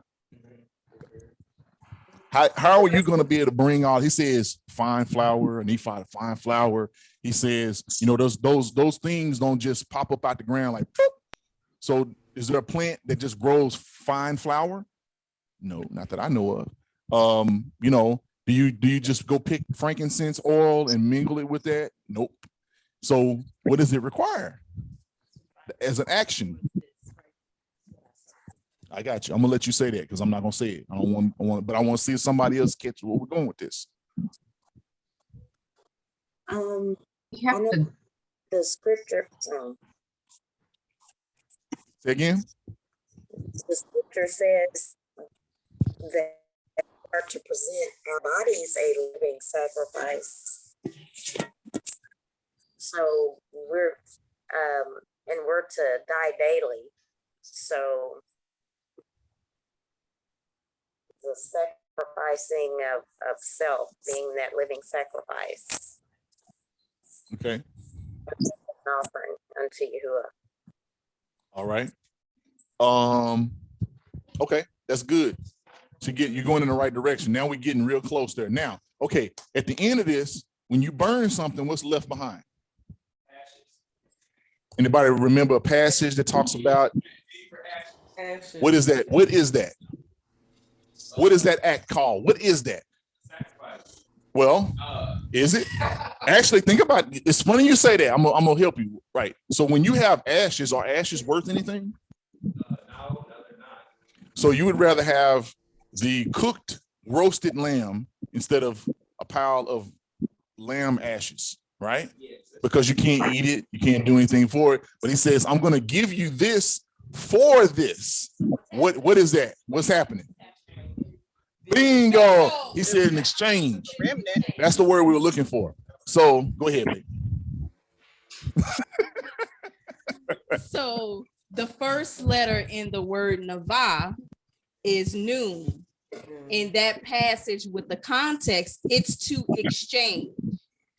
So to prepare is the first part of that, is to exchange. So when we're looking at it, that's how I'm actually choosing my words when I'm looking at the cards. I'm reading the scriptural. Sometimes I'm reading the whole chapter. Sometimes I may have to go back a little bit or go forward a little bit to get the full context. All right. So I want everybody, if they got their cards, look at your card, your noon card. And we're past noon, afternoon, but look at your noon card. I'm sorry, dad jokes all day long. Dad jokes all day long. All right. So when you look at it, the next to the last sets words that are there, you have to where it says to take in. Right? Because I didn't want you to see. Here's what I'm getting at. If you don't see it on the card, you might be thinking she's just coming up with this on her own. She didn't come up with it on her own. It says also augmentation. I like that one better than exchange. Augmentation, meaning to add to it. It's already here. I'm gonna add to it, right? So now that's the first letter in this word Navah. It's noon. I'm going to augment the tent peg. I'm going to augment your security. Right. And I'm also going to augment whatever you do, which is to release to, because hey means what? Y'all come on. Y'all know what hey mean. What's the mean? Why he got his hands up? He ain't got his hands up because the cops is telling him to put his hands up. He's surrendering. He's surrendering. Right. He's excited. He's praising. He's like saying, my hands are empty. I don't have anything in my hands. I stand before you empty-handed. Feel me, right? So he's augmenting those things. And I just came up with that because it's on the cards. The other thing that you can also do once you find what's, I mean, if you sit the longer you sit here and look at these, it starts to make even more sense. One of the meanings for yoke, wife is yoke, sis Regina. You're saying zygote, right? It's a yoking, meaning bringing two things together. So if he's augmenting that, he's saying, I'm going to augment my relationship with you, right? And I'm augmenting my relationship with you, and then you're going to surrender to me with the hate part. But like in context with the scripture, this passage, like you might be going like, man, you're just making up stuff. It's like, I'm not making up stuff. What is he saying? He says, he's my strength and song. So when I'm strong and I'm singing, and he's that, right? Without him, I can't sing. Without him, I can't walk. I have no strength. I'm weak. And he's become my salvation because I realized I was lost. I was right. He's my Elohim, and I will do what? Let's go ahead. He will augment my relationship with him. Woo! He will augment my relationship, and I'll surrender to him in a habitation, meaning I'm going to let him inhabit me. I'm going to let him inhabit wherever I may. Now, I love the fact that he did later on tell us that he's not going to dwell in buildings made man by man's hands. So this it's good that Moshe said this, but we got to go further. But he made it easier for us to go further because all we have to do is look inward and make sure that we recognize him and let him what? Become one with us. Take my yoke upon thee and learn of me. And that's the word Navah. But we ain't let nobody online say nothing. We getting all excited. Did anybody else have some more stuff? Because it's more stuff. There's a lot of meat on this bone if you really want to start going, right? Woo. Huh? Yeah. Yeah, unmute. Because I questions, because like this was it's not a trick, smoky mirrors or nothing like that. It really means this is what you got. I'm gonna tell you that this is the magic part of it, which I don't believe in magic, but this is the trick, right? You take the card and you look at it and you keep looking at it, and then you look at the scripture that it's in, and then you look back at the card, and then you look back at the scripture, and then you look back at the card.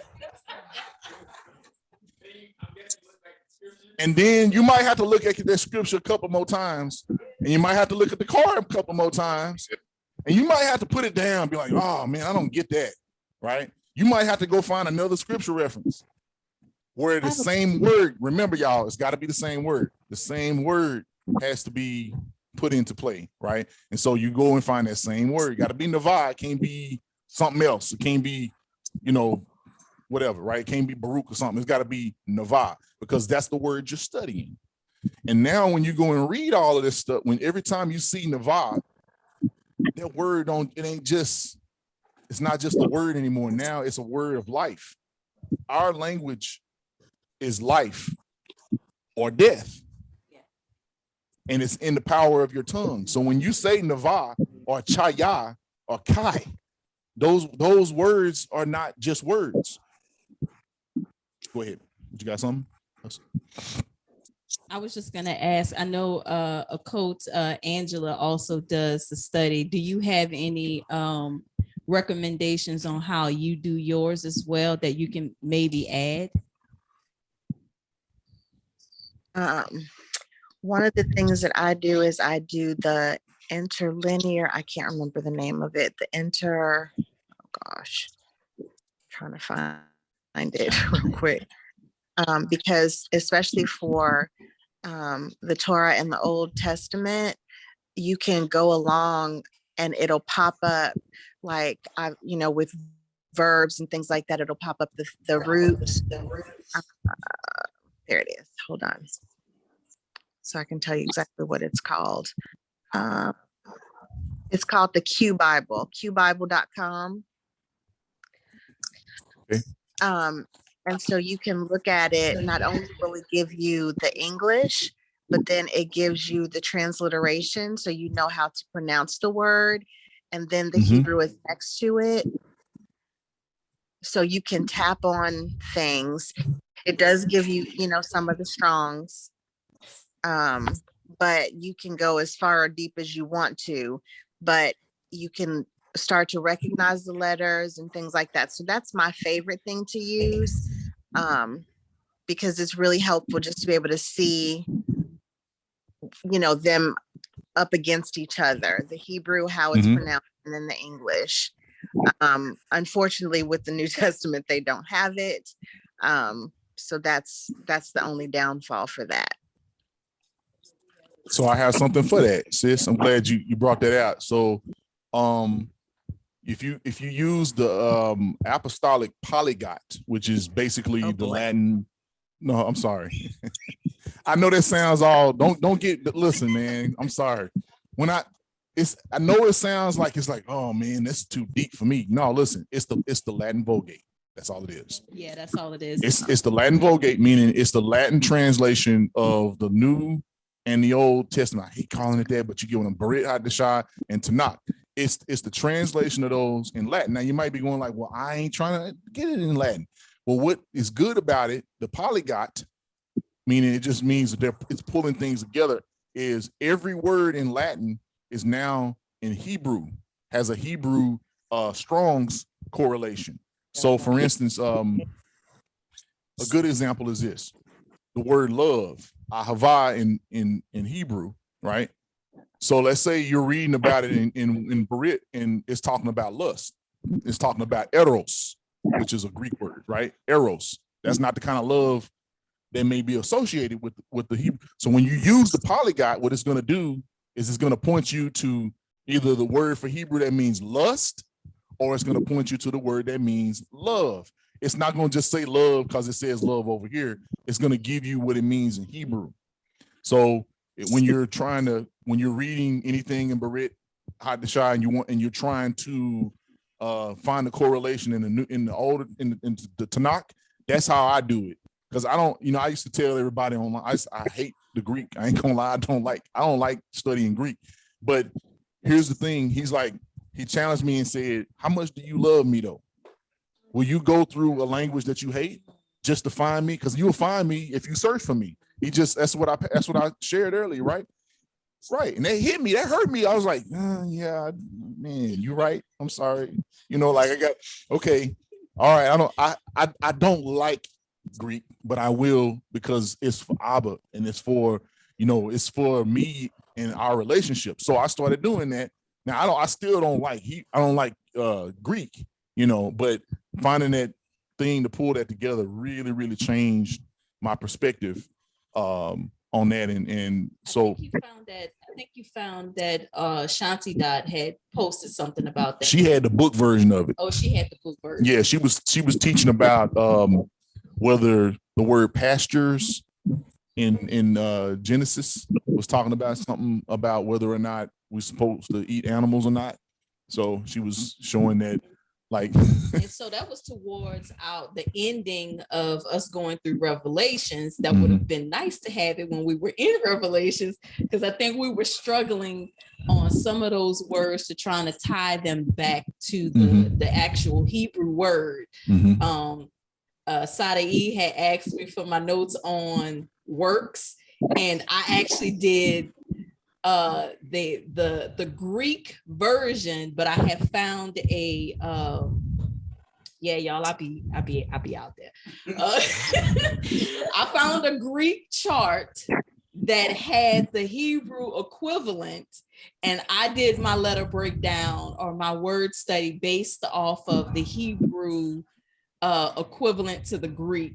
And I had to tell her, I was like, I didn't do the Hebrew study. I only did the Greek. So I have to go back and redo works, because now I know actually how to find the word works in the Hebrew that actually matches with the scriptural reference that we did for that day. So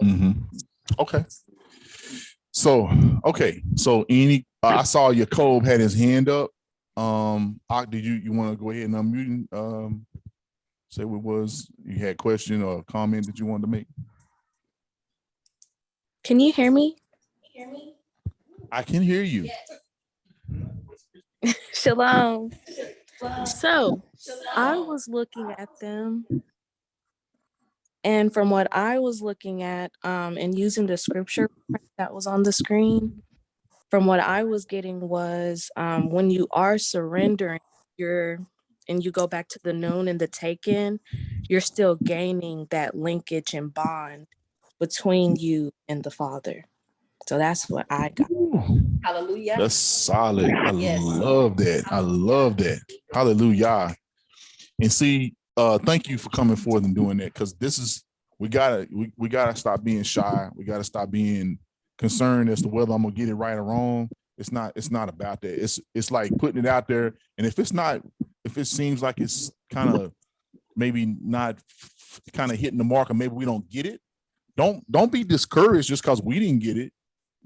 Take that and say, I really try to figure out a way to say it differently or whatever. But that was awesome. That didn't need any extra seasoning on it. That was very good. So, but yeah, let's keep. Yes. Hey, to even just add on to what you just said, we also got to think about it. The disciples, they wouldn't have gained the understanding that they have gained if they never questioned Mashiach. They never asked him any questions. So even when he was explaining stuff, if they didn't understood it, they asked question, and Mashiach politely gave them the understanding.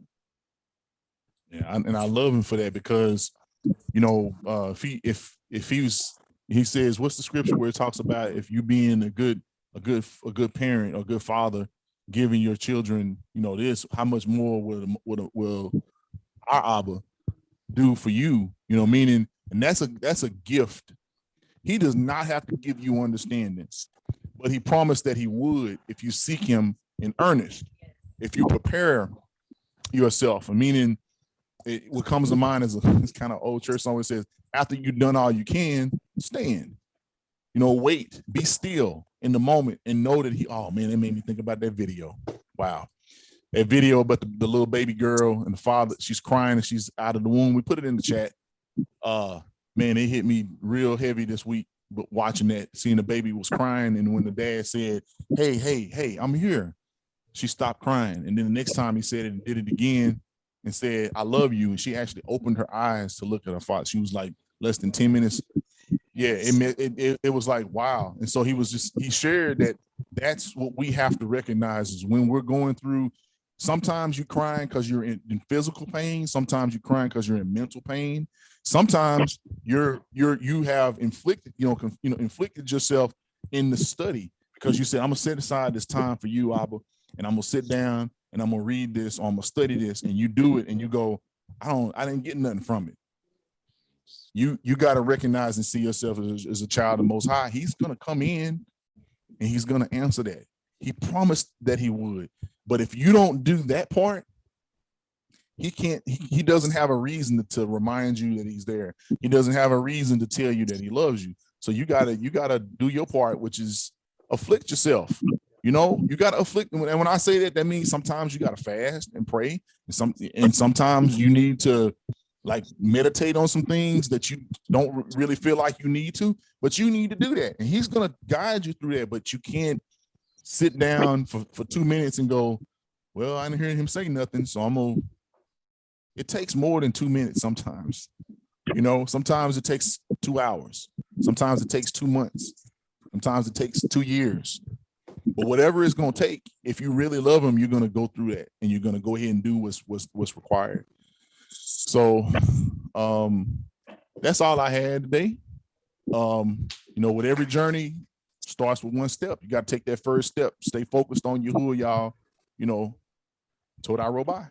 And I wanted to read the Aaronic blessing over Mishpachah, and then I want to close us out in some prayer after that.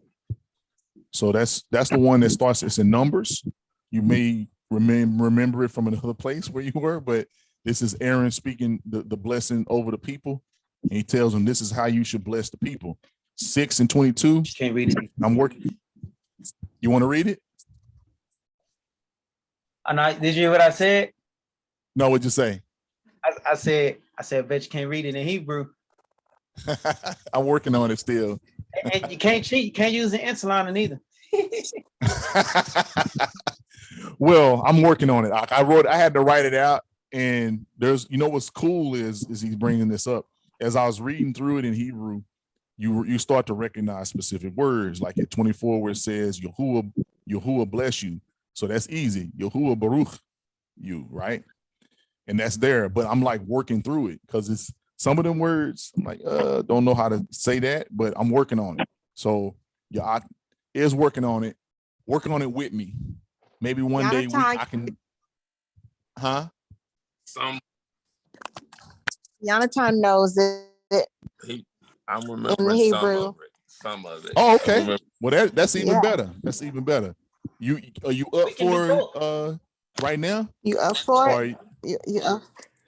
I don't remember all of it. This is what He I was remembers. just telling her. Are you okay? All right. I won't do you like that. Then you can help me with it. Then next time I sit and sup with you, man, we'll do that because I really he put it on my heart some months back to learn that part. You know, basically starting at 24, but I'm gonna start at 22 for context. So it says number. Yeah. Hey, mix it up with the Hebrew that you do know. Right. I'll try. Right. Man, y'all really trying to put me on the spot, huh? It's like y'all really want to hear it in Hebrew today, huh? Man. So I'm not prepared. I have not Nevada enough to do that today.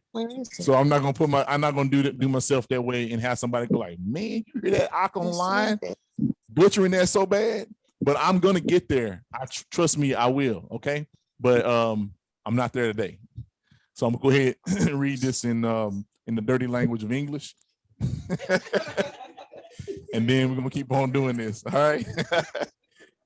All right, so number 6, Bimbidar 6:22 says, and Yahuwah spoke unto Moshe, saying, speak unto El Haran, the mighty El Haran, and unto his sons, saying, on this wise you shall bless children of Yasharal, saying unto them, we are the children of Yasharal, y'all.